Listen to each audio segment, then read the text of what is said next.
What's up guys, May Jimbo here. So for today's video, we are going to a surprise event. Last week, I got an email from Bandai Namco. It's an invitation to attend an event called Bonus Level Philippines. So it's pretty much an event where they are gonna be showcasing some games. They're gonna let us try it out through demos and all. And there are two games that actually caught my attention, and it's actually the Gundam Rogue Orbit. You know this. I'm a Gundam fan, and the other one, which really surprised me, was Final Fantasy VII Revelations. Other than that, there are other games that are gonna be featured, which is Ace Combat 8, Wings of Teve, and the already released game Echoes of Aincrad, which was sponsored by Bandai Namco, of course, to us. And yeah, I guess I'll see you on the event. Let's go. So, hello guys, I'm back and we are finally at the event. So we're here at Glorieta Activity Center and we're now at Bonus Level Philippines. I actually was shocked. I actually met with Ma'am Amanda Poon, the PR marketing head of Bandai Namco, and I was surprised. For context guys, that person was the one who was giving me my games, Ultimate Edition of Code Vein, Ultimate Edition of Digimon Storytime Stranger, and my recent game, Ultimate Edition of Echoes of Aincrad Sword Art Online.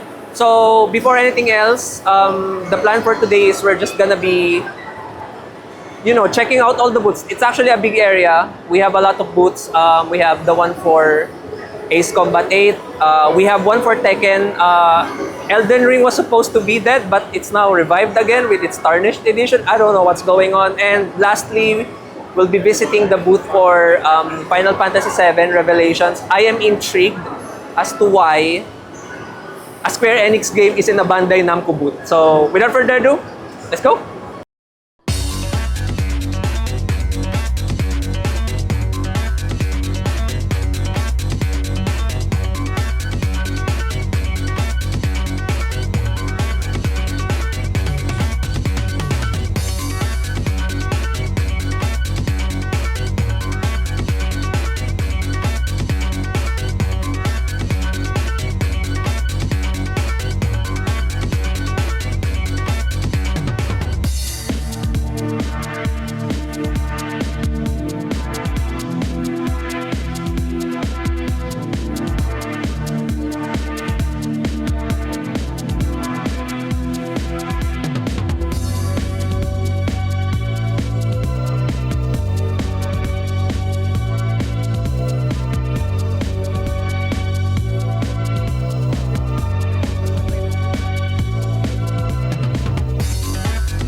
And yes, ayun na yung montage. You guys know me as a professional con-goer pero matanda na ako so we'll do this the smart way.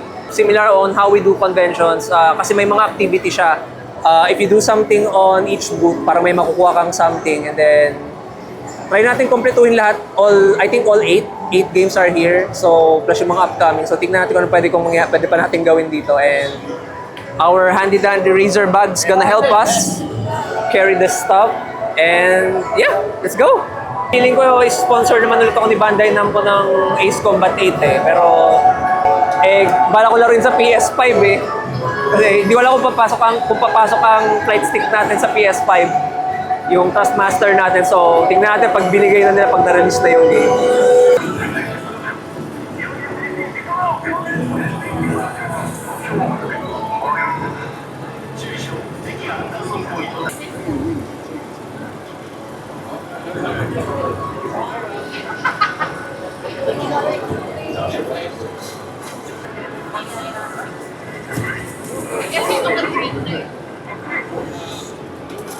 Okay naman. So, we got something good. Okay.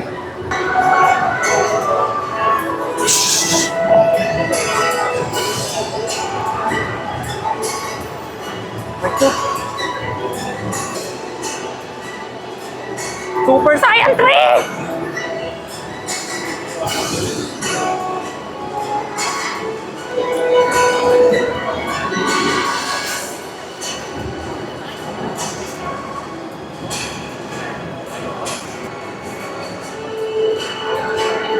Alam ko, Broly naman kasi, hindi ka.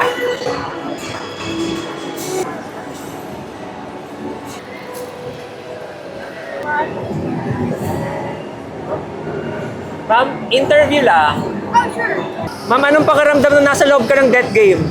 Ay, actually, nakakaba, di ba? Bilis, play pa din ako. Okay, so for Echoes of Aincrad, guys, hindi na natin kailangan laruin to. I cosplayed and played the game on stream. So, hiningi ko na lang ito, yung speaker natin. So, hindi ko na kailangan laruin. Nalaro ko na yan. Guys, this is not PS5. This is Nintendo Switch na console. We're playing it on Nintendo Switch. So, what's new with Elden Ring Tarnished Edition? Turns out, this game is pretty much the base game plus Shadow of the Earth 3 na DLC, plus 2 new character classes, and is now available on Nintendo Switch 2. That's what's new. So basically, ang goal nila is to try and get new players to play this deadly game. Na-play natin ng trophy na natin many years ago, and we defeated Promised Consort Radan na walang summon in like less than 10 minutes. So let's do it again.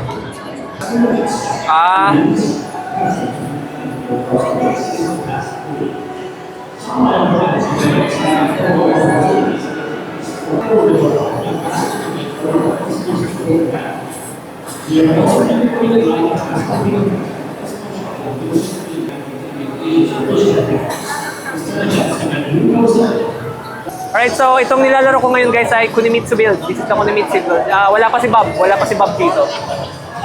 Mabilis lang to, mabilis lang.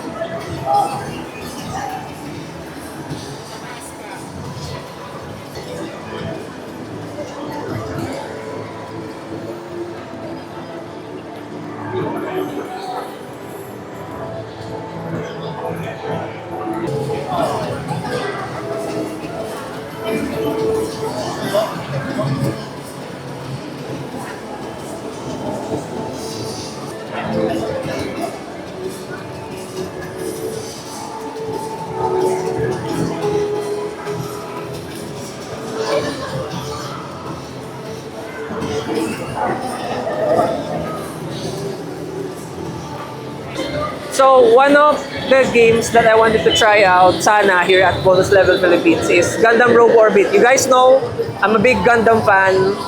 But unfortunately, wala sila nung demo nung game. It's to be released on 2027. So, i-check na lang natin. Pero ayun, you've already seen this. Ipinakita nila to dun sa Summer Game Fest. Yung kung ano yung itsura ng game, kung ano yung gameplay niya. So, I'm excited actually. Pero sayang, I really wanted to try out the game here. So, talaga kaya, di talaga kaya. Di kaya, di kaya. Alright guys, so this is my fourth booth already. This is the Tsubasa Chronicles booth. And pagpunta ko dito, nagulat ako kasi may nakakakilala sa akin. So, ayun, ang friendship natin guys. So, si Go Trico. Sir, Si Japet. Japet. So, si Sir, bigla siya nag-approach sa akin. Sabi niya, Majin Buu.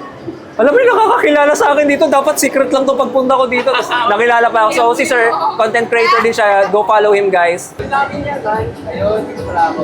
Makakita natin kung sino ang totoong ego striker dito. Ako na talaga to. Ano yung ano? Sir! Sir! Sir, mag-sir! Sir! Akin na, sir, oh! Sir, na, sir! Thank you. Ito na, ego striker na. Ito na. Sir! Sir! Sir! Ayun.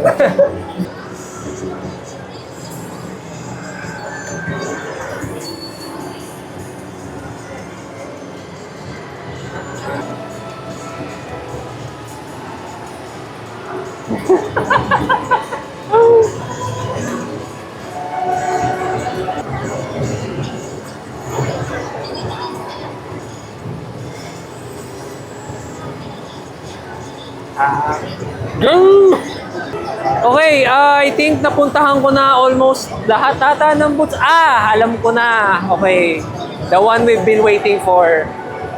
Controversial to. Kasi bakit nandito siya when we know that this game is from Square Enix? So, let's try.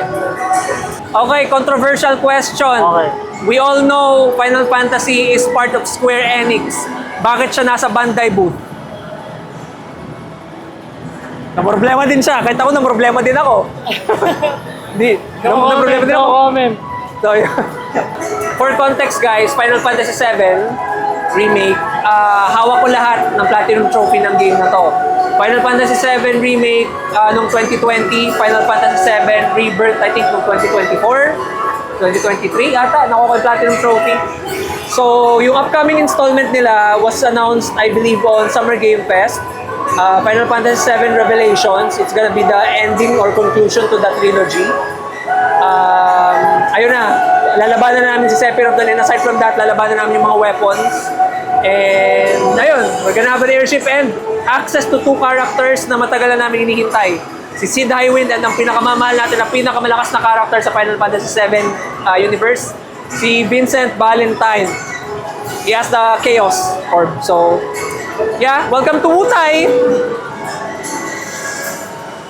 Okay, so ayun, tapos na tayo nung tasks na kailangan natin gawin for Final Fantasy 7 Revelations na booth. So, sir, bigyan mo na ako, basbasan mo na ako. So, ito yung nag-issue sa'yo ng gacha roll. Vincent Valentine. Ikaw mag-flip! Ikaw mag-flip!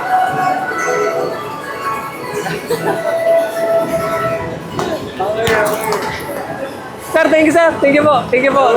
So yun, I guess I'm gonna end my day na Bonus Level Philippines. I've gone to all the booths. I have all of the proof na pumunta tayo lahat. Pinuntahan natin lahat ng booth. So ito pruweba. Ito pruweba mga kapatid. Baka sabihin nyo, Cap, ayan o, may mga screenshot tayo ng lahat ng booth. So, hello sir. Natapos ko na po lahat. Ito po. So, yeah, last survey, tas bigyan ka na ng goodie bag. Ay, wait lang po sir, wait lang. Ito. Tas meron na lang po. Tapos ko na. Tapos na. Tapos ko na sir. Yes. Uy, may free. Sir, goodie bag. With freebies on time. Sir, thank you very much po. Thank you so much Thank you. for coming. Alright guys, that's it for me. Kinausap ko si Ma'am Amanda. I actually approached Ma'am Amanda Mandapun, the PR marketing head for Bandai Namco.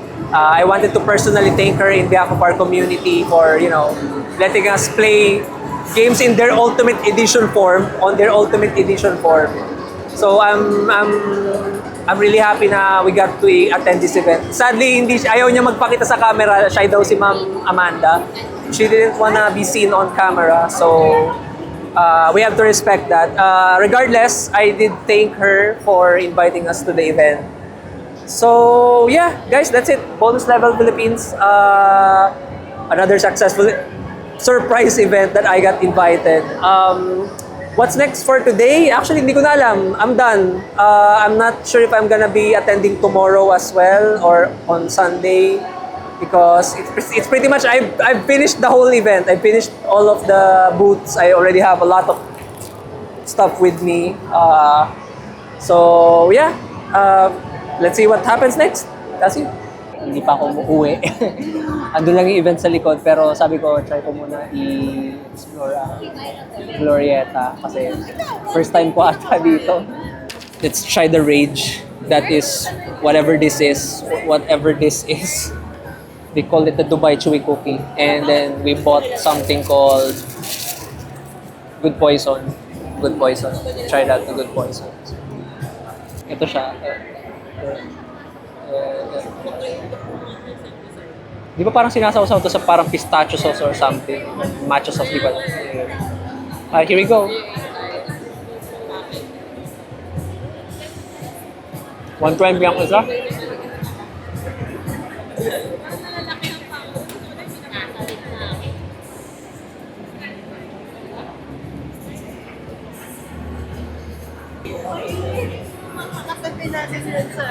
Sarap siya.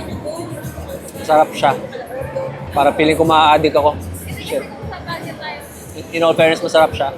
Crunchy sa loob, malambot yung parang outer wall niya.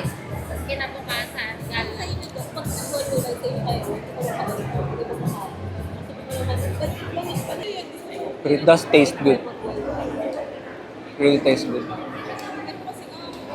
Parang ako kumakain ng matcha na chocolate na may crunchy stuff inside. Tapos, ang lambot niya, it melts in the mouth.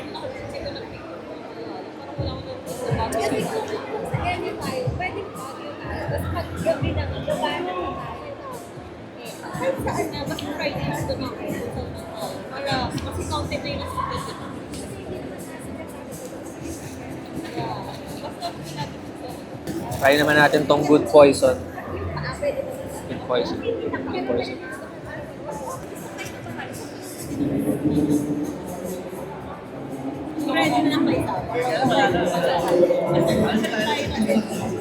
Asim, sarap. Peach tapos kalamansi. Good Poison.